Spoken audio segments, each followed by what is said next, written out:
سلام، من رویا هستم و اینجا پادکست 11 به اپیزود 11 خوش اومدید.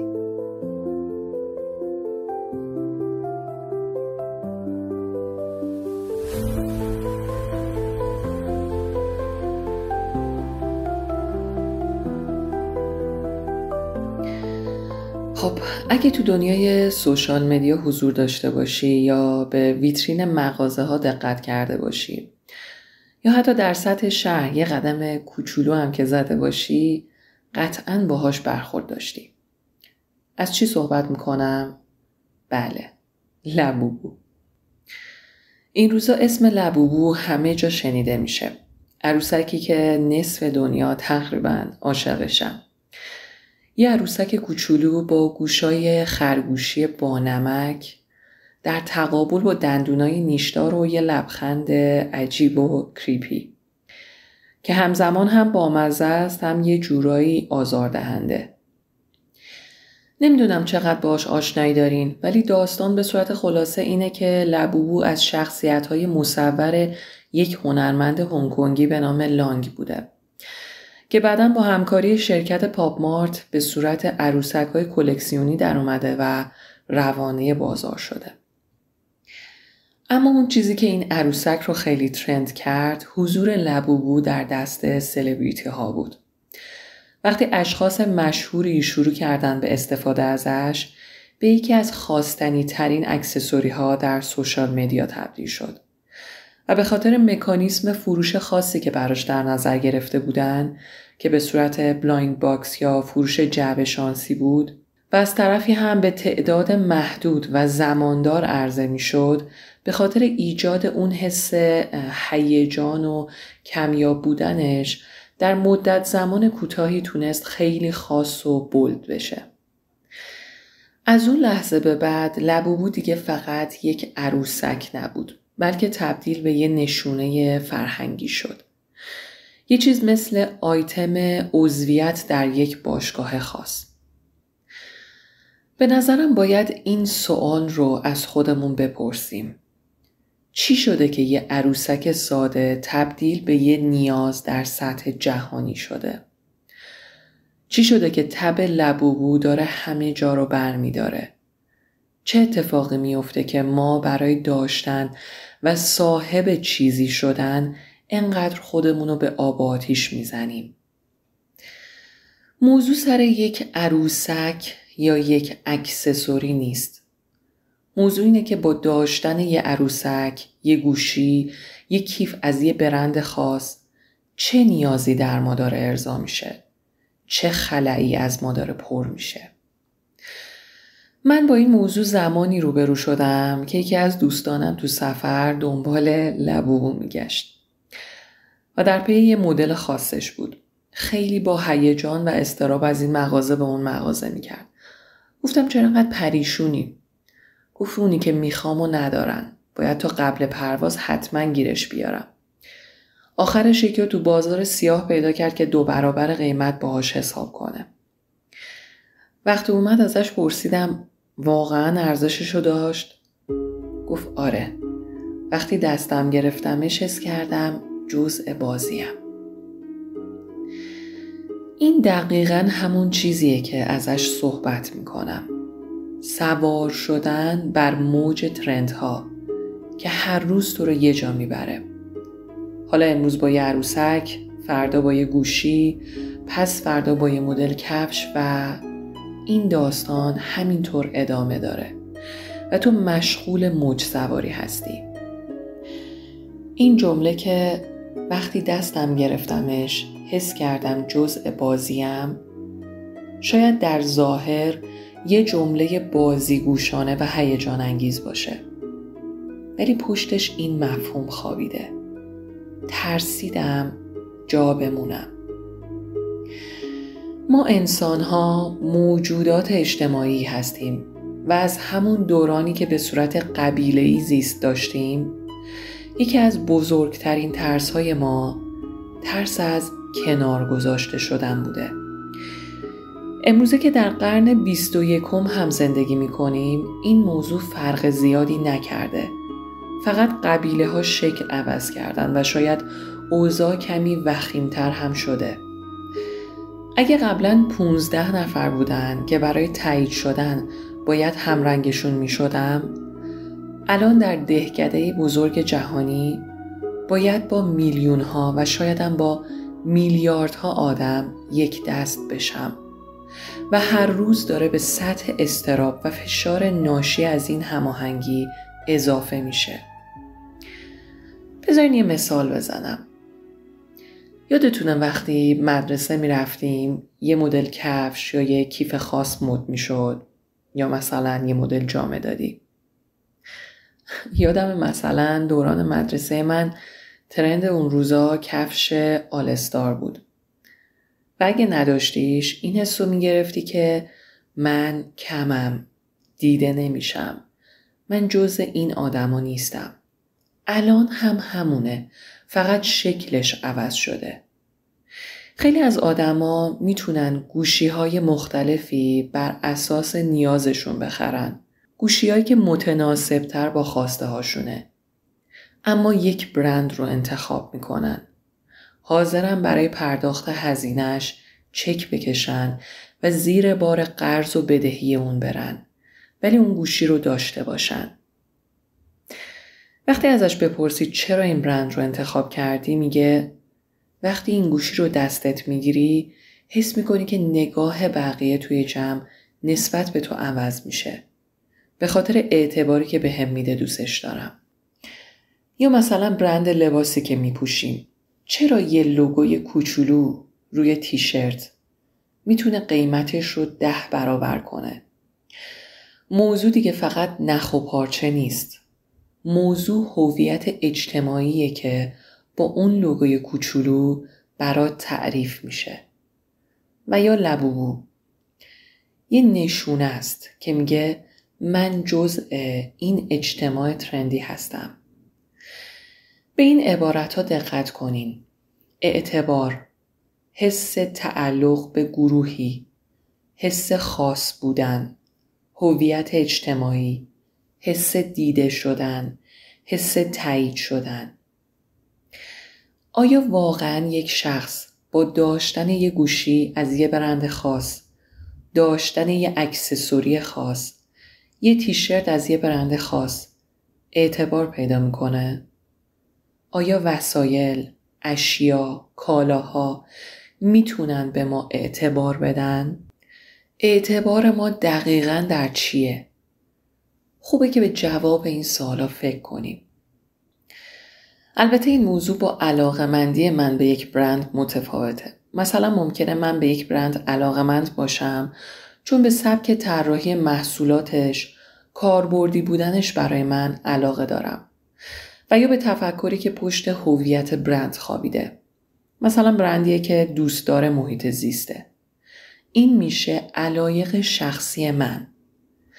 ولی زمانی که من سوار بر موج ترندهای پی در پی میشم، از نظر روانشناسی این موضوع در سطح خیلی عمیق‌تریه. یونگ مفهومی داره به اسم پرسونا. پرسونا نقابیه که هر فرد در جامعه میزنه و نقشی رو میپذیره برای سازگاری با انتظارات دیگران و قواعد اجتماعی. در واقع اون چیزی که به دنیا نشون میدیم تا بتونیم پذیرفته بشیم. تو دنیای مدرن بخش گسترده‌ای از پرسونا رو اشیا و کالاها تشکیل میدن. در واقع تعلقات ما، گوشی، لباس، اکسسوری، ماشین، حتی یه عروسک. در سطح روانی این تعلقات دو نیاز رو در ما برطرف میکنن. نیاز به تعلق داشتن و نیاز به دیده شدن. اینها نیازهای طبیعیه که در ذات همه ما انسان ها هست. ولی اگه تنها منبع هویت ما بشن، نتیجهش یه بحرانه. بحرانی به نام بحران هویت. چیزی که میگم رو تصور کن. تصور کن توی روستای دور افتاده تنها زندگی میکنی. ترند ترین لباسهای روز رو میپوشی. گوشی برند دستته. و لبوبو در تمام استایلت خودنمایی میکنه. ولی تو تنهایی. چه حسی داره؟ اینکه من وقتی هیچ انسانی در اطرافم نیست، چه گوشی دستم میگیرم، چه اهمیتی داره؟ اینکه من به کیفم لبوبو آویزون میکنم، چه اهمیتی داره؟ اینکه وقتی میرم تو مزرعه‌ام یه قدمی بزنم، چه لباسی از چه برندی تنم باشه، آیا واقعا اهمیتی داره؟ به نظرت مهمه؟ وقتی تنها باشی و هیچ آدمی قرار نباشه تو رو ببینه، مهمه که چی داری؟ وقتی قرار باشه اصلا دیده نشی، میتونی فقط علایقت رو جدا کنی و با اونا کیف کنی؟ هویتی که ما از دنبال کردن ترندهایی که برامون تعریف میکنن میگیریم، یک هویت ذاتاً بیرونیه که با همجواری با سایر انسانها معنا پیدا میکنه. با خودت یه لحظه فکر کن.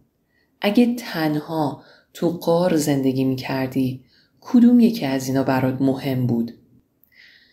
چه اهمیتی داشت که یه کفش از برند آدیداس پات میکردی یا کفشی که راحته و تو دوستش داری؟ از نظر فرهنگی ما تو دنیایی زندگی میکنیم که داشتن جای بودن رو گرفته. تو جوامع سنتی آدما با نقش‌هاشون تعریف میشدن. مثلا معلم بودن، کشاورز بودن، مادر بودن. اما تو جوامع مدرن اشخاص با دارایی‌هاشون تعریف میشن. ماشینی که زیر پامه، موبایلی که دستمه، برند لباسی که تنمه. این یعنی فرهنگ مصرفگرایی.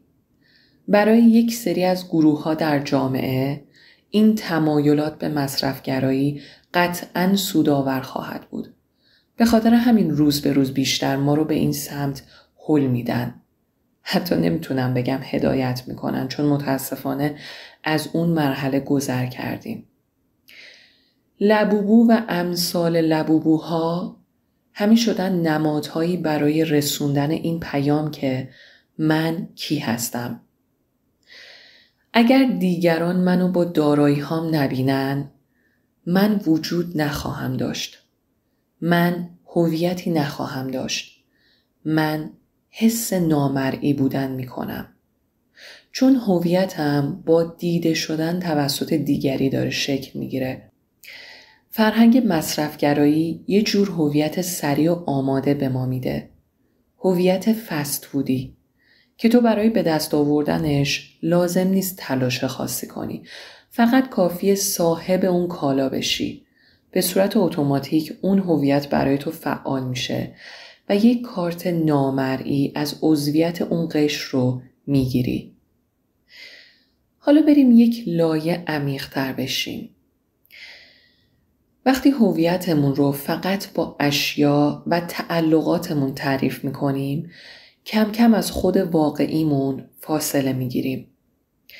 به اون مثالی که گفتم فکر کنین.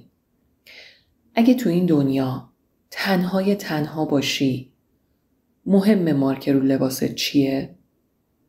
مهم گوشی چند صد میلیونی تو دستته؟ مهمه که صاحب لوکس ترین ماشین سال 2025 باشی؟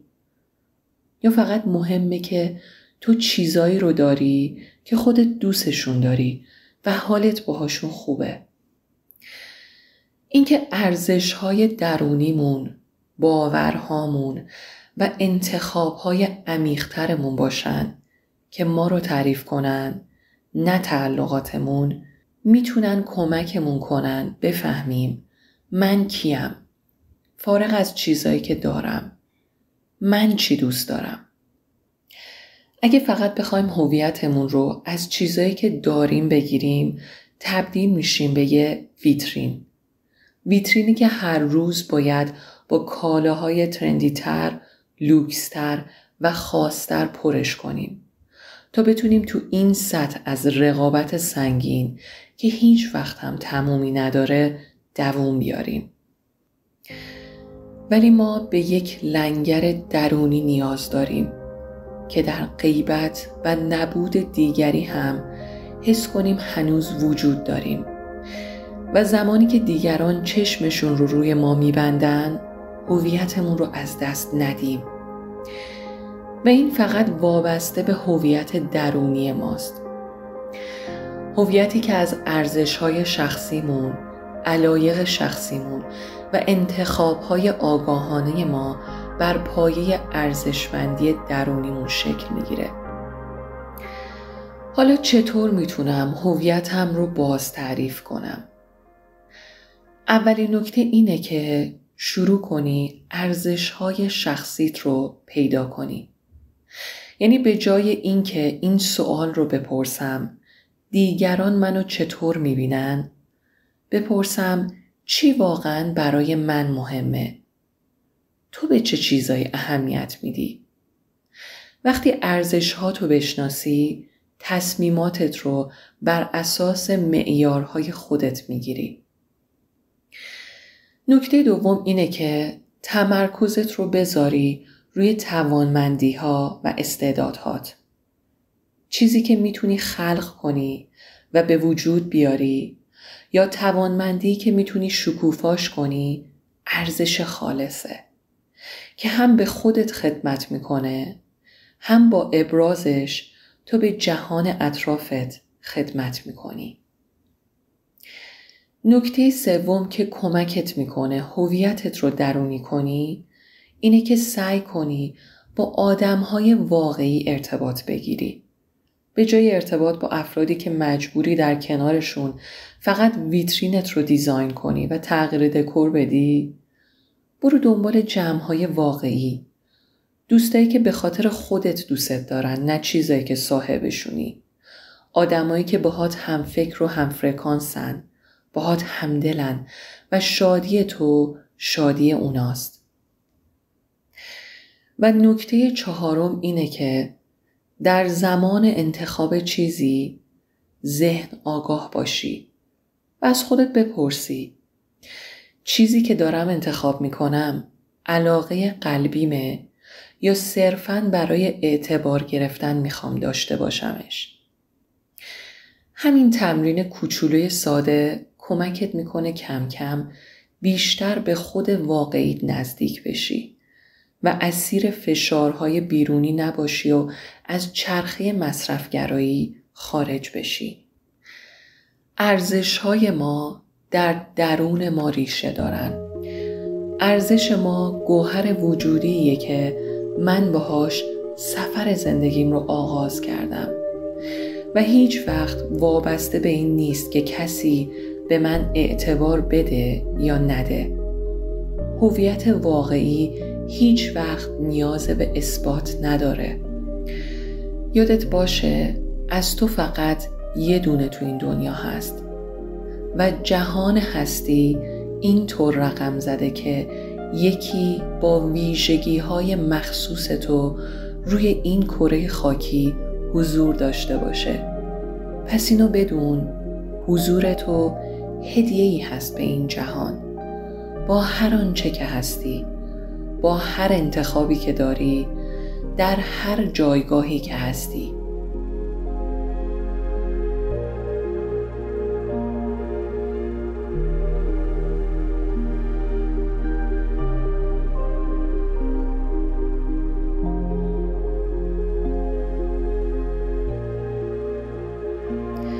خب، مرسی که تو این اپیزود هم همراه من بودین. امیدوارم ارزش‌های درونیتون رو پیدا کنین. روز به روز به خود حقیقتون نزدیکتر بشین و داستان منحصر به فرد خودتون رو با اصالت وجودیتون بازنویسی کنین. تا اپیزود بعدی، خداحافظ.